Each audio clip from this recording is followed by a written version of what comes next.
Hello students, మనం మొన్న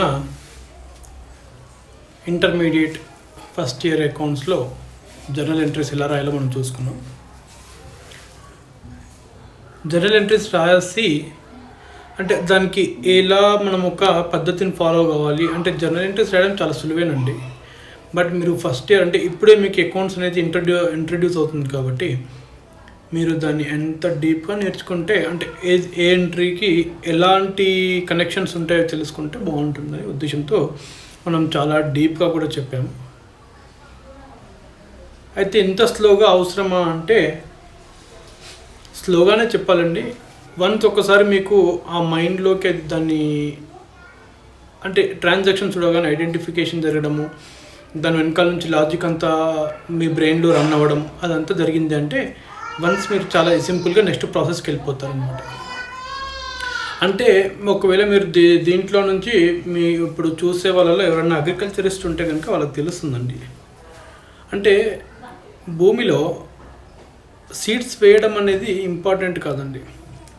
భూమి ఫస్ట్ బలంగా ఉండాలి. భూమిని బలంగా చేసిన తర్వాత సీడ్స్ వేస్తే చాలా సింపుల్గా మొలుస్తాయి అన్నమాట. అంటే సీడ్స్ ఇలా చల్లినా చాలు ఈజీగా పెరుగుతుంది. అదే భూమిలో ఆ సాయిల్ అనేది మనకు బలం లేకపోతే దాంట్లో ఎంత మంచి సీడ్స్ వేసినప్పటికీ దాంట్లో ఉపయోగం లేదు. మనం ఇప్పుడు ఏం చేస్తున్నామంటే ఆ అగ్రికల్చర్కి సాయిల్ని ఏ రకంగా అయితే రెడీ చేస్తారో మనం ఆ రకంగా ఇప్పుడు రెడీ చేస్తున్నాం అనమాట. వన్స్ ఒకసారి మనం కనుక స్టాండర్డ్గా అంటే ఇప్పుడు ఉన్న ప్రాసెస్తో మనం బాగా స్ట్రెంగ్తెన్ అయ్యామంటే నెక్స్ట్ ఫర్దర్గా ప్రాసెస్ అన్ని కూడా చాలా సింపుల్గా ఈజీగా ఉంటాయి. సో ఇప్పుడు మనం డిస్కస్ చేసేది ఏంటంటే page number 32 Telugu academy text book అండి. ఇప్పుడు దీంట్లోంచి ఎగ్జాంపుల్స్ అన్ని రోజు మనం చూస్తాము. ఈ ఎగ్జాంపుల్స్ అన్నీ చూసిన తర్వాత నెక్స్ట్ మనము అంటే ఇక్కడ ఈచ్ అండ్ ఎవ్రీ జర్నల్ ఎంట్రీని రాసి దాంతో పాటుగా లెడ్జర్ పోస్టింగ్ కూడా చేస్తుంటాం. ఇది ఎక్కడ ఏ ఎంట్రీకి ఆ ఎంట్రీ అలాగే చూడండి, దాన్ని అన్నిటినీ క్లబ్ చేసి చూడొద్దు.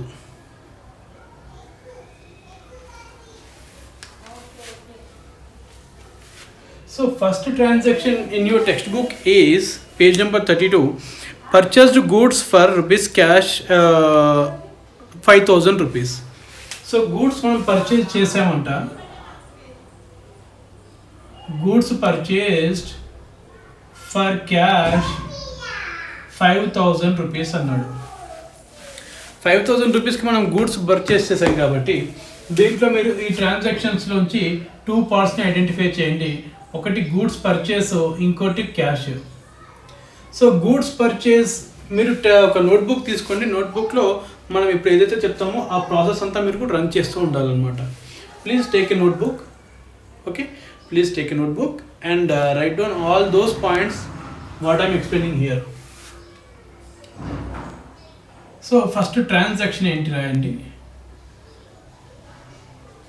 ఓకే, ట్రాన్సాక్షన్ తర్వాత ఇక్కడ దాని కేటగిరీ దాంట్లో ఉండే 2 ఆస్పెక్ట్స్ ఏంటి.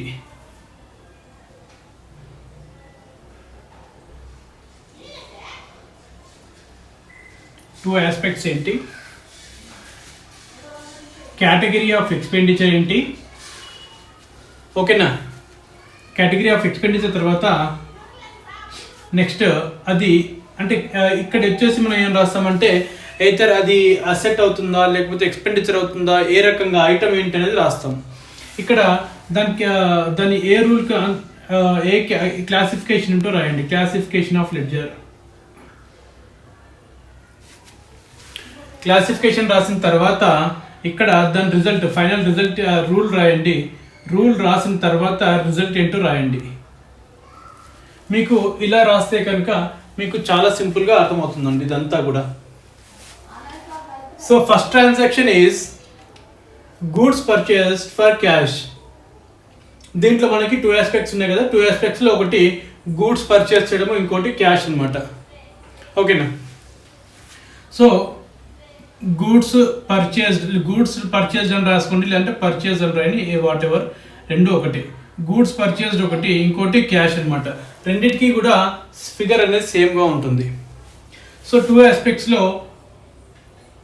ఫస్ట్ ఆస్పెక్ట్ ఏమనుకున్నాం, పర్చేస్. సెకండ్ ఆస్పెక్ట్ ఏమనుకున్నాం, క్యాష్. సో ఇప్పుడు పర్చేజ్ అనే ఆస్పెక్ట్ ఏంటని అడగండి అనమాట. పర్చేజ్ ఏంటి? పర్చేజ్ అంటే ఇట్స్ ఎక్స్పెండిచర్. క్యాష్ అంటే ఏంటి? It's a asset. క్లాసిఫికేషన్ రాయండి. ఎక్స్పెండిచర్లో all expenditure and losses debit అవుతుంది. దేంట్లో? అది నామినల్ అకౌంట్లో. సో ఇక్కడ నామినల్ అకౌంట్ అని రాయండి. నామినల్ అకౌంట్ రూల్ ఏంటి? ఆల్ ఎక్స్పెండిచర్, ఇక్కడ రూల్ కంప్లీట్గా రాయండి. All expenditure and losses debit, all incomes and gains credit. ఓకేనా? సో ఇప్పుడు మనకున్నది ఇక్కడ ఎక్స్పెండిచర్ కాబట్టి ఎక్స్పెండిచర్ని డెబిట్ చేయండి. ఎంట్రీలో, జర్నల్ ఎంట్రీలో ఎక్స్పెండిచర్ని డెబిట్ చేయండి. ఇక్కడ నెక్స్ట్ క్యాష్. క్యాష్ అనేది అసెట్. అసెట్ కాబట్టి ఇది రియల్ అకౌంట్లో మనం డీల్ చేస్తున్నాము. రియల్ అకౌంట్ ప్రిన్సిపల్ వచ్చేసి debit what comes in, credit what goes out.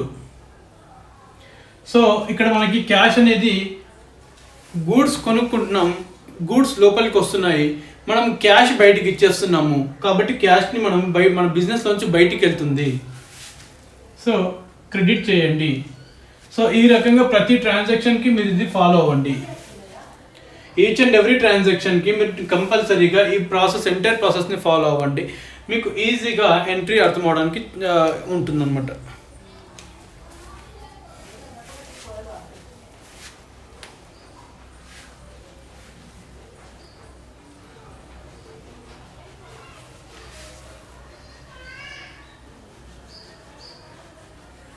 మీరు ఒక పేజ్ మొత్తం కంప్లీట్గా ఈ క్లాసిఫికేషన్కి పెట్టండి. అంటే ట్రాన్సాక్షన్ యొక్క క్లాసిఫికేషన్కి.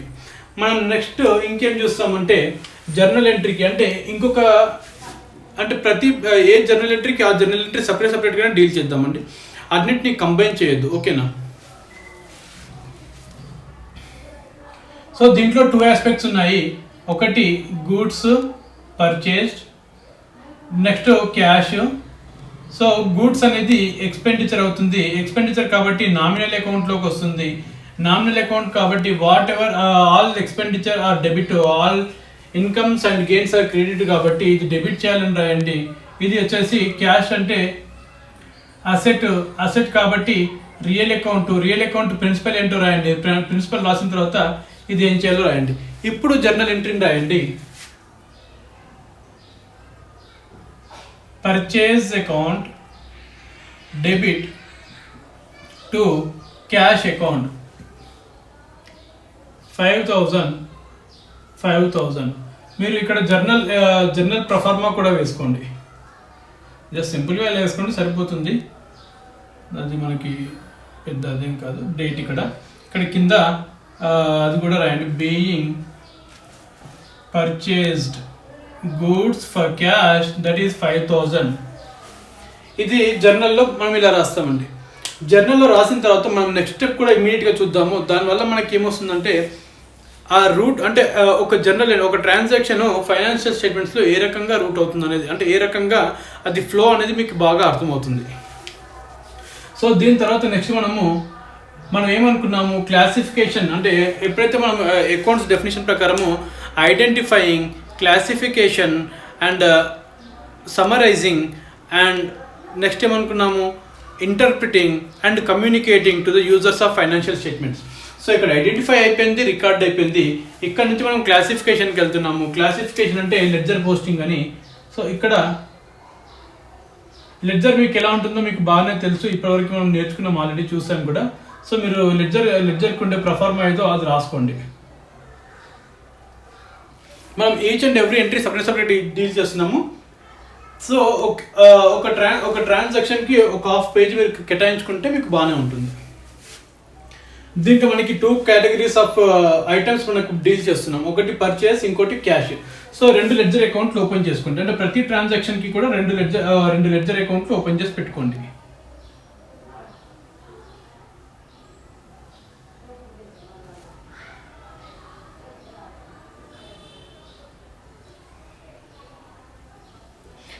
లెడ్జర్ ప్రొఫార్మా మనం ఆల్రెడీ తెలుసుకున్నాము.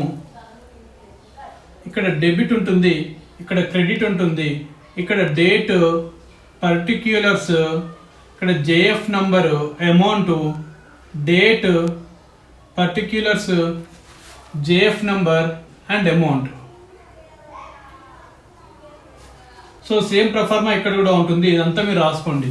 ఈ ప్రొఫార్మాకి మీరు చాలా ఇంపార్టెన్స్ ఇవ్వాలి ఇంటర్మీడియట్ లెవెల్లో. అంటే intermediate not only at intermediate level, at every level మనం ఇక్కడ ఈ ప్రొఫార్మాకి చాలా ఇంపార్టెన్స్ ఇవ్వాల్సి ఉంటుంది అనమాట. డెబిట్, క్రెడిట్ అని రాయడము, ఇక్కడ ఉండే కాలమ్స్ యొక్క పేర్లు కరెక్ట్గా రాయడం. ఇప్పుడు purchase account debit to cash, ఈ ఎంట్రీని మనం అక్కడ పోస్ట్ చేద్దాం. ఏ రకంగా పోస్ట్ చేయాలంట? పర్చేజ్ అకౌంట్ డెబిట్ అంటే ఇక్కడ మనకు ఎంట్రీ చదివితే మనకి క్లియర్గా అర్థమయ్యేది ఏంటంటే పర్చేజ్ అకౌంట్ డెబిట్ అంటున్నాడు. అంటే పర్చేజ్ అకౌంట్ని డెబిట్ చేయండి అని వాడే చెప్తున్నాడు. ఏమని చెప్తున్నాడు? Purchase account debit to cash అంటే క్యాష్తో డెబిట్ చేయండి. సో పర్చేజ్ అకౌంట్ దీని పేరు, క్యాష్ అకౌంట్ దీని పేరు. పర్చేజ్ అకౌంట్ని డెబిట్ చేయమంటున్నాడు టు క్యాష్తో. సో పర్చేజ్ అకౌంట్ అంటే ఇది, దీంట్లో డెబిట్ సైడ్ చేయమంటున్నాడు, డెబిట్ సైడ్ ఎంట్రీ రాయమంటున్నాడు. ఏమని? టు క్యాష్ అని. To cash 5000. ఇక్కడ నార్మల్గా మీ ఎంట్రీ అంటే ఇంటర్మీడియట్ లెవెల్ అనే కాదంటే ఏ లెవెల్ అనే ఇక్కడ ఏమి రాయరు. ఇది మీరు ఓన్లీ ప్రాక్టికల్గా మాత్రం ఉన్నప్పుడే చూస్తారు. ఫర్ ఎగ్జాంపుల్ మీరు ఒకవేళ అట్లా రాయాలి అనుకుంటే కనుక జర్నల్లో ఇక్కడ పేజ్ నెంబర్ 1 అని ఉంటే ఇక్కడ పేజ్ నెంబర్ 1 ఉంటుంది. ఇది పేజ్ నెంబర్ 2లో ఉంటే ఇది తీసుకెళ్ళి ఇక్కడ పేజ్ నెంబర్ 2 అని రాస్తారనమాట. ఓకేనా? ఇది అంతే, దాని రిఫరెన్స్ నెంబరే అక్కడ మనం మెన్షన్ చేస్తున్నాము, అంతకుమించి ఇంకేమీ లేదు. Next cash account. క్యాష్ అకౌంట్ని క్రెడిట్ చేయమంటున్నాడు. క్యాష్ అకౌంట్ని క్రెడిట్ ఇక్కడ బ్యాలెన్స్ పెంచమంటున్నాడు. దేంతో అంట? పర్చేస్తో. దీని మీనింగ్ ఇక్కడ మీరు చదవడంలో చాలా బాగా మీకు అర్థమవుతుందండి. మీరు అక్కడే చదవడంలోనే చాలా బాగా అర్థం చేసుకోవాలి అంతే. పర్చేజ్ అకౌంట్ డెబిట్ అంటే పర్చేజ్ అకౌంట్ని డెబిట్ చేయమని, క్యాష్ అకౌంట్ క్రెడిట్ అంటే క్యాష్ అకౌంట్ని క్రెడిట్ చేయమంటున్నాడు. అయితే దేంతో క్రెడిట్ చేయాలంట? పర్చేజ్లోకి వెళ్తేనేమో క్యాష్తో డెబిట్ చేయాలి, క్యాష్ అకౌంట్లోకి వెళ్తేనేమో పర్చేజెస్తో క్రెడిట్ చేయాలి. So purchases 5000. అయితే మనం ఎంట్రీ ఇక్కడ నుంచి ఇక్కడికి పాస్ చేస్తున్నప్పుడు ఇక్కడ డెబిట్ సైడ్లో లెడ్జర్ అకౌంట్లో డెబిట్ సైడ్ ఏమో 2 అని మెన్షన్ చేస్తుంటాము, ఇక్కడ క్రెడిట్ సైడ్లోనేమో బై అని మెన్షన్ చేస్తుంటాము. ఈచ్ అండ్ ఎవ్రీ ట్రాన్సాక్షన్కి 2 అండ్ బైని మీరు కంపల్సరీ పెట్టాల్సిందే. ఓకేనా? ఇది ట్రాన్సాక్షన్ నెంబర్ 1. ట్రాన్సాక్షన్ నెంబర్ 1 అయిపోయింది. సో సేమ్ మళ్ళీ ఇదే ప్రాసెస్ అంతా కూడా మనం ట్రాన్సాక్షన్ నెంబర్ 2కి కూడా మనం ఫాలో అవుదాం. ఈరోజు మొత్తం అన్నీ కూడా ఇలాగే జనరల్ ఇంట్రెస్ట్ చూస్తామండి.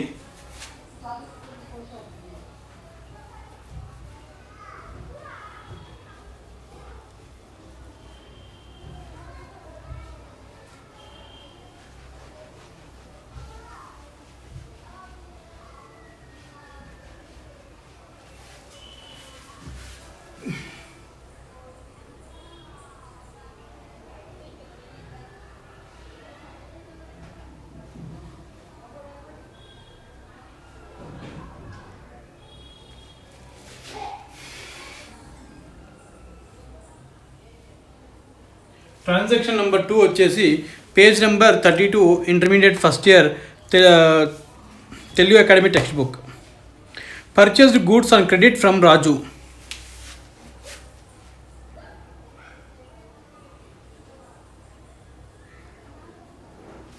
Purchased goods from Raju on credit అంట.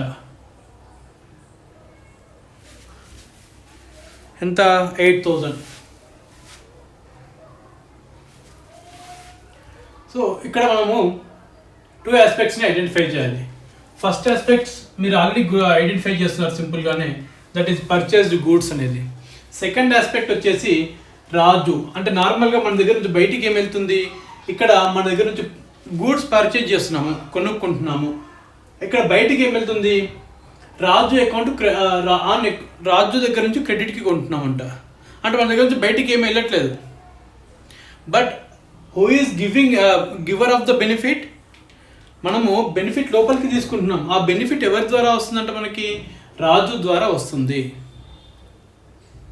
He is the giver. మనకి గూడ్స్ని అమ్ముతున్నాడు కాబట్టి హీ ఈజ్ ద గివర్. ఓకేనా? సో ఎక్స్క్యూజ్ మీ.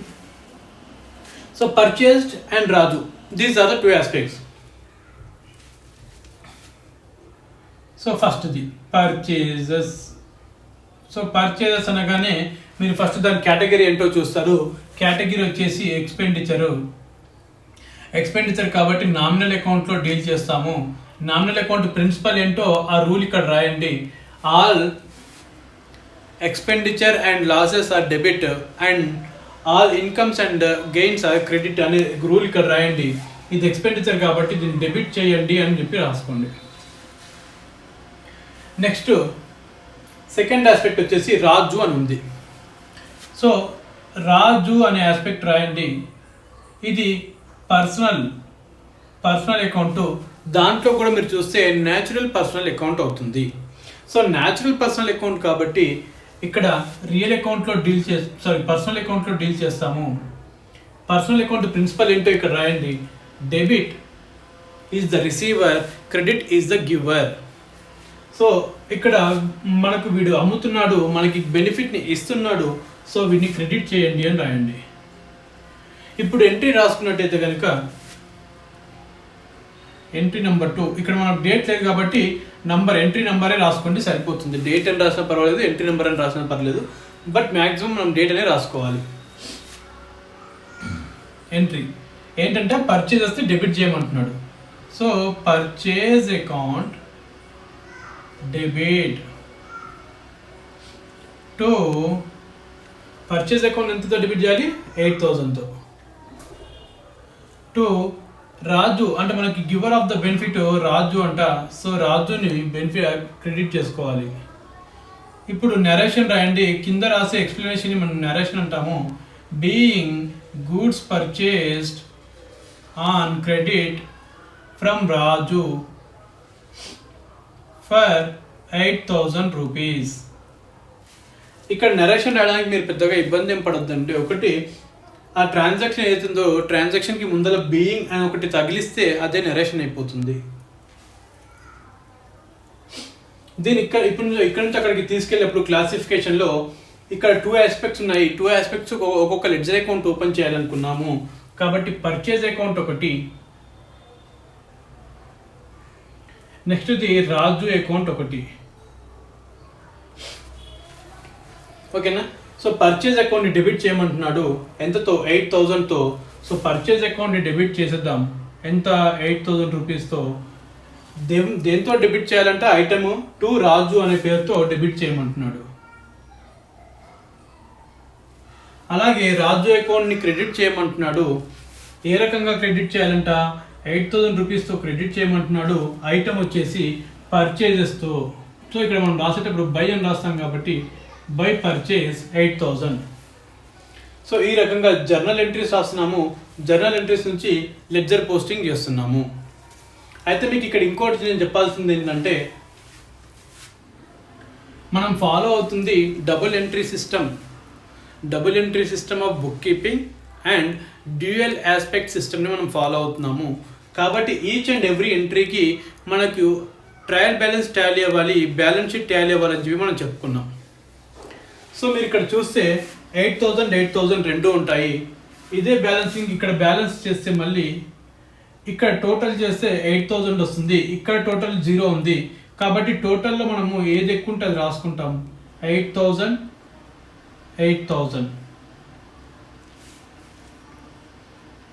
దాని తర్వాత తక్కువ సైడ్లో బై బ్యాలెన్స్ క్యారీడ్ డౌన్ అని రాస్తాము. అది 8,000తో. ఇక్కడ కూడా అంతే, దీన్ని కూడా మనం క్లోజ్ చేస్తాము. క్లోజ్ చేసి రెండిటి బ్యాలెన్స్ 8,000 కాబట్టి 8,000 రాస్తాము. ఇక్కడ 2 బ్యాలెన్స్ క్యారీ డౌన్ 8,000 అని రాస్తాము.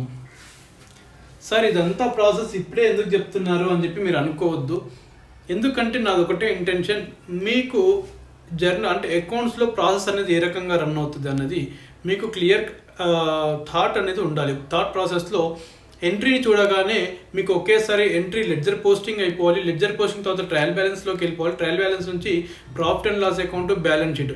ఈ అంటే ఎంట్రీ రాసిన మరుక్షణము దాని ఎఫెక్ట్ ఎక్కడెక్కడ వెళ్ళిపోతుంది అన్నది మీ మైండ్లో వచ్చేయాలి. ఆ ఉద్దేశంతో ఇంత డీటెయిల్గా చెప్పడం జరుగుతుంది. మీకు ఎట్ ఎ టైం 4 చాప్టర్స్ మీరు కవర్ చేస్తున్నారు. మీరు don't worry about the syllabus.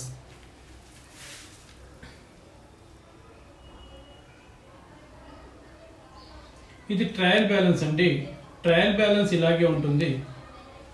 So trial బ్యాలెన్స్లో చూసుకుంటే ఇప్పుడు మనకి ఇక్కడ క్రెడిట్ బ్యాలెన్స్ అంటే ఇప్పుడు డెబిట్ బ్యాలెన్స్ హైయెస్ట్గా ఉంది. ఇక్కడ చూస్తే క్రెడిట్ బ్యాలెన్స్ హైయెస్ట్గా ఉంది.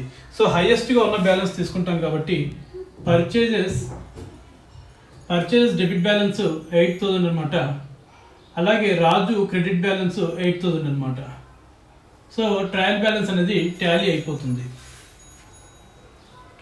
ఇలా ఏ ఎంట్రీకి ఆ ఎంట్రీ వేసుకుంటే మనకి ట్రయల్ బ్యాలెన్స్ టాలీ అయిపోతుంది. ఫర్దర్గా దీన్ని బేస్ చేసుకొని మళ్ళీ మనం బ్యాలెన్స్ షీట్కి వెళ్ళినప్పటికీ బ్యాలెన్స్ షీట్ కూడా మనకి టాలీ అయిపోతుంది. అదేం సార్ ప్రాఫిట్ అండ్ లాస్ ఏది తెలియదు ఎలా టాలీ అవుతుంది అంటారా? అది కూడా మీకు టాలీ చేసి చూపిస్తాను నెక్స్ట్ ఎంట్రీలో నెక్స్ట్ ఎంట్రీలో. ఇప్పుడు మనకి ఇక్కడ వరకు మనం చూద్దాం.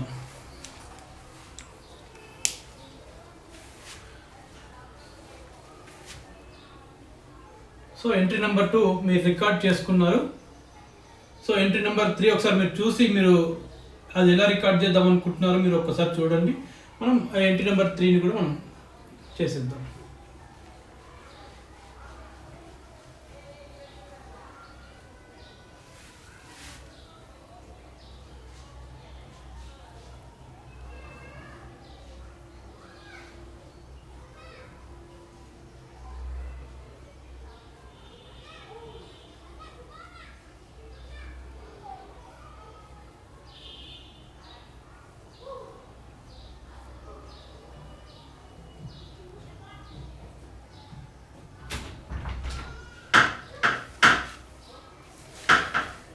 Third transaction, goods sold for cash.